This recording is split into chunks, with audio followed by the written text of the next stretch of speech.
Good morning dear student. Gayatri college Sanchore की online classes में आपका स्वागत है। आज हम BSc part third organic chemistry के अंदर नेक्स्ट जो यूनिट है सेकंड हेट्रोसाइक्लिक कंपाउंड विषम चक्रीय यौगिक, इस यूनिट पर डिस्कस करेंगे। तो इससे पहले लेक्चर में हमने जो पॉलीमर्स हैं, सिंथेटिक जो पॉलीमर्स हैं, उस पर डिस्कस किया था।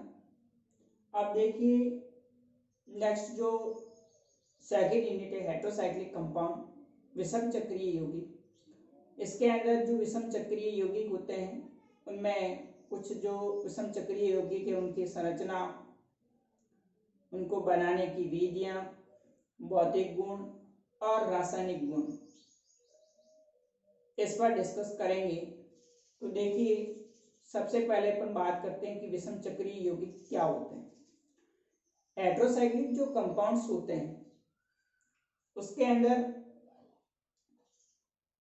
जो साइक्लिक कंपाउंड है जिसमें कार्बन परमाणु उपस्थित होता है, सामान्य जो कार्बन वलय युक्त यौगिक होते हैं, तो ऐसे यौगिक जिनके अंदर वलय के अंदर कार्बन के अतिरिक्त कोई अन्य परमाणु उपस्थित हो, जैसे नाइट्रोजन है, ऑक्सीजन है, सल्फर है, हैलोजन है, तो इस प्रकार के यौगिक विषम चक्रीय यौगिक कहलाते हैं। समचक्रीय यौगिक के अंदर सारे के सारे कार्बन परमाणु उपस्थित होते हैं और विषम चक्रीय यौगिक के अंदर वलय में कार्बन परमाणु के अतिरिक्त कोई अन्य परमाणु उपस्थित हो, तो ऐसे कंपाउंड विषम चक्रीय यौगिक कहलाते हैं। विषम चक्रीय जो यौगिक होते हैं उनकी जो प्रॉपर्टीज, उनके जो गुण हैं, वो समचक्रीय यौगिकों की तुलना में कुछ भिन्न होते हैं। और ये जो विषम चक्रीय यौगिक होते हैं वो एरोमेटिक होते हैं, इस कारण से ये अधिक स्थायी भी है। तो देखिए मैंने इसके इंट्रोडक्शन में लिखा है, एरोमेटिक गुण युक्त वे चक्रीय यौगिक जिनकी वलय संरचना में कार्बन परमाणु के अतिरिक्त अन्य कोई परमाणु उपस्थित होता है, तो वे विषम चक्रीय यौगिक कहलाते हैं। एरोमेटिक प्रॉपर्टीज युक्त कंपाउंड, साइक्लिक कंपाउंड जिनकी रिंग के अंदर कार्बन परमाणु के अतिरिक्त अन्य कोई परमाणु उपस्थित हो, तो वे यौगिक क्या कहलाते हैं? विषम चक्रीय यौगिक, हेट्रोसाइक्लिक कंपाउंड कहलाएंगे। हेट्रोसाइक्लिक कंपाउंड्स में कार्बन परमाणु की वलय में अन्य परमाणु जैसे नाइट्रोजन है, सल्फर है, ऑक्सीजन है, बोरॉन है, सिलिकॉन है, फास्फोरस है, हैलोजन आदि उपस्थित होते हैं, तो ये विषम परमाणु कहलाते हैं। हेट्रोसाइक्लिक कंपाउंड हकल रूल का पालन करेंगे। हकल रूल जो आगे आपने क्लास में पढ़ा होगा, हकल रूल्स के अकॉर्डिंग 4n+2 पाई,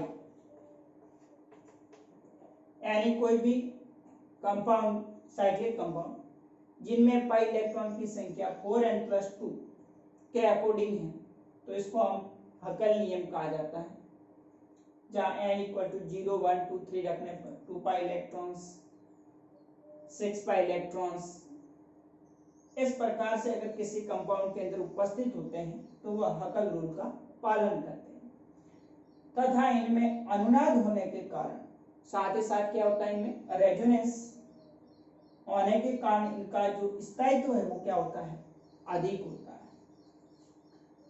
समचक्रीय यौगिकों की तुलना में विषम चक्रीय यौगिकों की जो गुणधर्म होते हैं, प्रॉपर्टीज होती है, वो क्या होती है, भिन्न भिन्न होती है। अब देखिए कुछ एग्जाम्पल लिखे मैंने हेटेरोसाइक्लिक कंपाउंड में। फ्यूरेन जिसमें 4 कार्बन युक्त और बीच में एक ऑक्सीजन परमाणु जुड़ा हुआ है जिसको आप फ्यूरेन कहा जाता है। और एक 5 सदस्य और विषम चक्रीय यौगिक है जिसमें 4 कार्बन परमाणु और वलय में नाइट्रोजन परमाणु जुड़ा हुआ है NH। पायरोल इसी प्रकार से 4 कार्बन युक्त और साथ में वलय के अंदर सल्फर जुड़ा हुआ है तो इसको थायोल या थायोफिन कहा जाता है। इसी प्रकार से 5 कार्बन और एक नाइट्रोजन परमाणु है तो 6 एटम युक्त वलय है, इसको पिरिडिन कहा जाता है। ये एक संगठित विषम चक्रीय यौगिक है जिसमें बेंजीन वलय के साथ में पायरल जुड़ा हुआ है तो इसको इंडोल कहा जाता है। तो ये जो यौगिक है फ्यूरेन, पायरोल, थायोल या थायोफिन, पिरिडिन, इंडोल, ये यौगिक विषम चक्रीय यौगिक कहलाते हैं। अब इन विषम चक्रीय जो यौगिक है इसमें से जो आपके सिलेबस में है उन यौगिकों को जैसे फ्यूरेन है, पायरोल है, थायोल है, पिरिडिन है, इंडोल है, ये इनकी संरचना और किस प्रकार से ये अलग अलग फिजिकल और इनकी केमिकल जो प्रॉपर्टीज है, रासायनिक जो अभिक्रिया है और इसको बनाने की विधियां, मेथड ऑफ प्रिपरेशन है, इस पर हम डिस्कस करेंगे।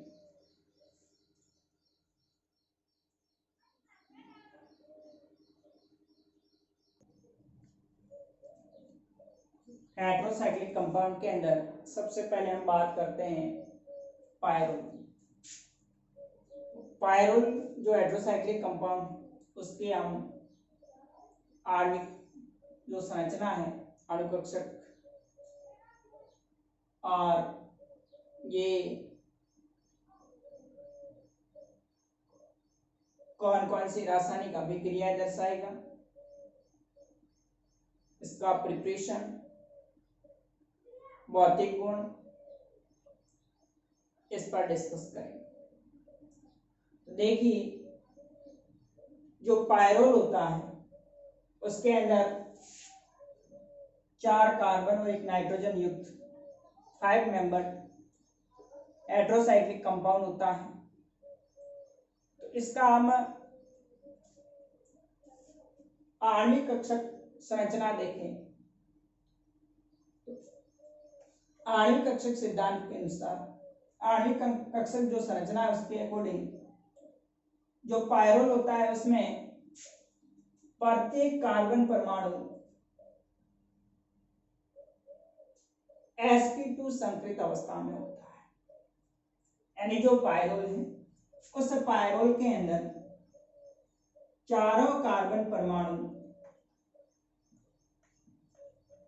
sp2 संकृत होते हैं। इसके अलावा जो नाइट्रोजन परमाणु है वो नाइट्रोजन परमाणु भी sp2 संकृत होता है।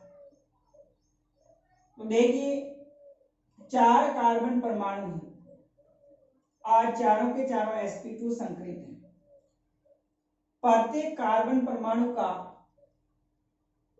एक sp2 संकृत कक्षक दूसरे कार्बन परमाणु के sp2 संकृत कक्षक से समाक्षीय अतिव्यापन द्वारा सिग्मा बंध बनाते हैं।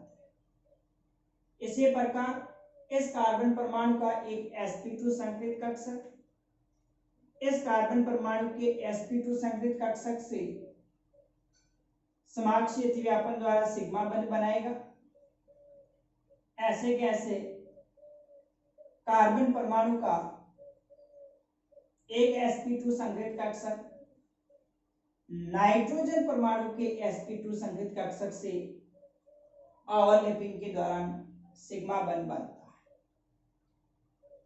तो देखिए प्रत्येक कार्बन परमाणु पर 3 sp2 संकृत कक्षक है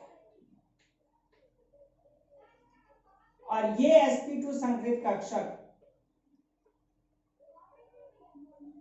प्रत्येक कार्बन परमाणु के sp2 संकृत कक्षक से sp2 अतिव्यापन द्वारा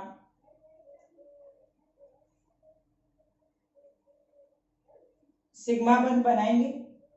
और इसके अलावा नाइट्रोजन परमाणु के sp2 संकेत जो कक्षक है उसके साथ में भी sp2 अतिव्यापन द्वारा 2 सिग्मा बंध बनता है।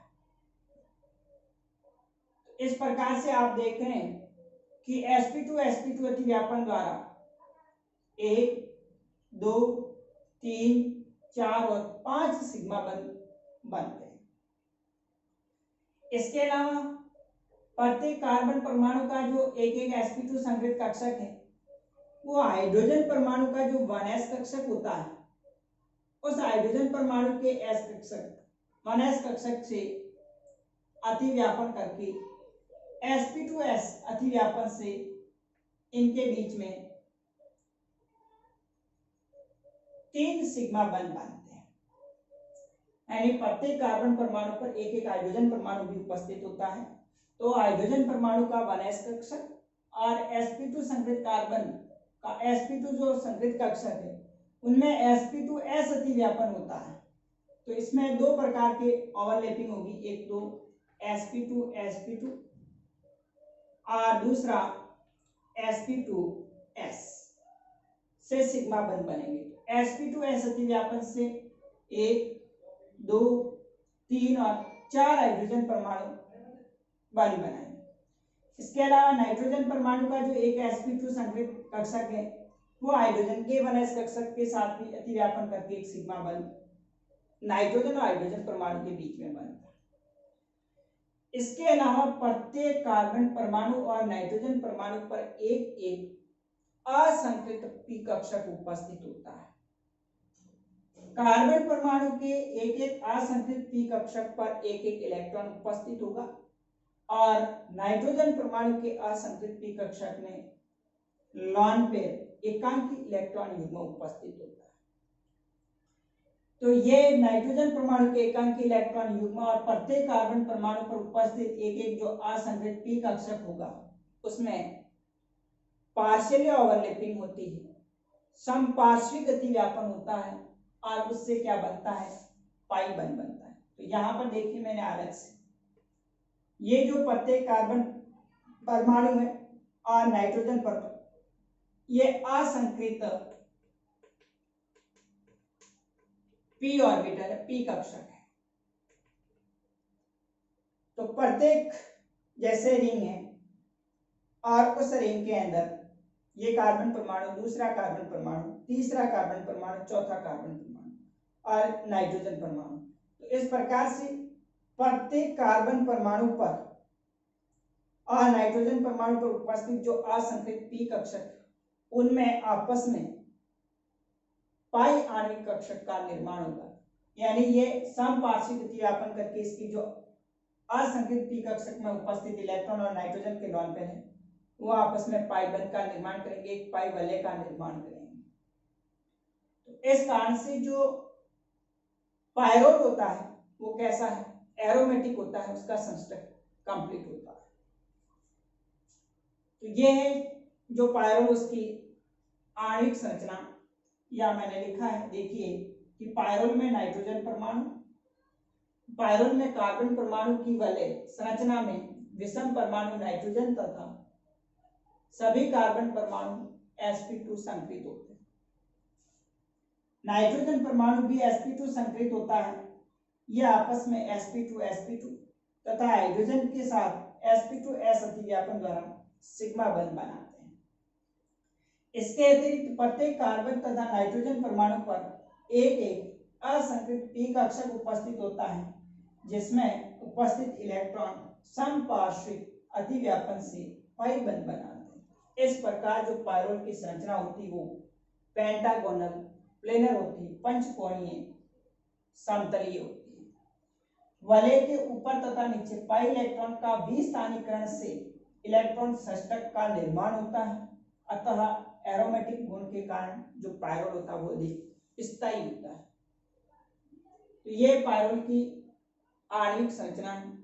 अब हम इसको आगे जो पायरोल है उसको बनाने की विधियां उस पर डिस्कस करेंगे।